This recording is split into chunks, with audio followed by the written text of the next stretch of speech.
نحمده ونصلي على رسوله الكريم اما بعد فاعوذ باللہ من الشیطان الرجیم بسم اللہ الرحمن الرحیم۔ آج کی دنیا میں انسان کتنی عجیب و غریب صورتحال سے دوچار ہے۔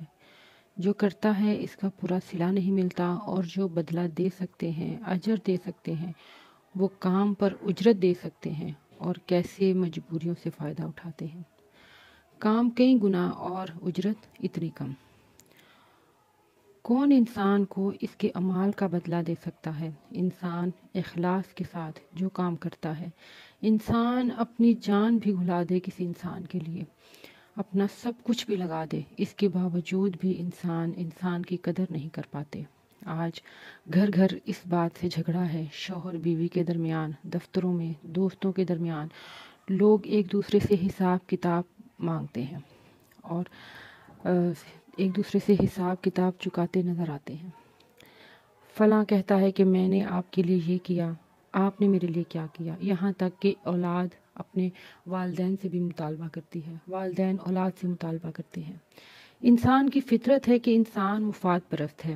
انسان چاہتا ہے کہ جو کچھ وہ کرتا ہے اس کو بدلہ ملے، اور بے غرض لوگ جو ہیں وہ کہیں کھو گئے ہیں، اور غرض انسان کی فطرت کے اندر ہے، انسان اس سے چھٹکارا بھی نہیں پا سکتا۔ انسان بدلہ تو چاہتا ہے، صلہ تو چاہتا ہے، اجرت تو اسے چاہیے، تو اللہ سبحانہ وتعالیٰ سے بڑھ کر کوئی اجرت نہیں دے سکتا۔ اور ایک اتنا خوبصورت عمل ہے کہ آپ اللہ سبحانہ وتعالیٰ کے لیے بھوکے رہتے ہیں، پیاسے رہتے ہیں، بھوک پیاس کو برداشت کرتے ہیں، روزہ رکھتے ہیں۔ تو آپ صلی اللہ علیہ وسلم نے فرمایا کہ اللہ تعالیٰ فرماتے ہیں الصوم لی، روزہ میرے لیے ہے، وَأَنَا أَجْرِي بِهِ، اور میں ہی اس کی جزا دوں گا۔ یعنی کہ میں نے یہ کام کسی کے ذریعے کروانا ہی نہیں، کسی پہ چھوڑنا ہی نہیں، اس کا بدلہ، اس کی جزا میرے پاس ہے۔ یعنی وہ اس کے کئی حساب کتاب میں جو ہے وہ آ ہی نہیں سکتی، اس کی جزا جو ہے وہ کسی کے حساب کتاب میں نہیں آ سکتی۔ اتنے بڑے بدلے کے لیے، اتنی بڑی اجرت کے لیے آپ روزہ نہیں رکھیں گے؟ روزہ رکھیے، روزے کی رغبت دلائیے۔ روزہ ہی تو عمل ہے، روزہ ہی تو وہ عمل ہے کہ جس پر اتنی بڑی جزا کا وعدہ ہے۔ اللہ سبحانہ وتعالیٰ کے وعدوں پر یقین کر لیجئے، اس کے وعدے سچے ہیں، وہ کبھی اپنے وعدے کے خلاف نہیں کرتا۔ وہ اس کا اتنا بڑا بدلہ دے گا کہ آپ خوش ہو جائیں گے انشاءاللہ تعالیٰ۔ قیامت والے دن روزے دار کو پکارا جائے گا، اور جنت کا ایک دروازہ ہے باب الریان جو روزے داروں کے لیے ہے، اور انہیں کہا جائے گا کہ اس دروازے سے جنت میں داخل ہو جاؤ۔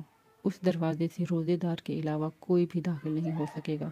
تو کیا ہم ان خوش نصیب لوگوں میں اپنے آپ کو شامل کرنا چاہیں گے انشاءاللہ تعالیٰ؟ تو آئیے اپنے آپ سے وعدہ کریں، اللہ سبحانہ وتعالیٰ سے وعدہ کریں کہ ہم اللہ تعالیٰ کی رضا کی خاطر روزے رکھیں گے۔ اللہ سبحانہ وتعالیٰ سے دعا ہے کہ اللہ تعالیٰ ہمیں اس کی توفیق عطا فرمائے، اور ہم اللہ تعالیٰ کی خاطر بھوک اور پیاس کو برداشت کر سکیں۔ آمین ثم آمین۔ وما علینا الا البلاغ المبین، وما توفیقی الا باللہ۔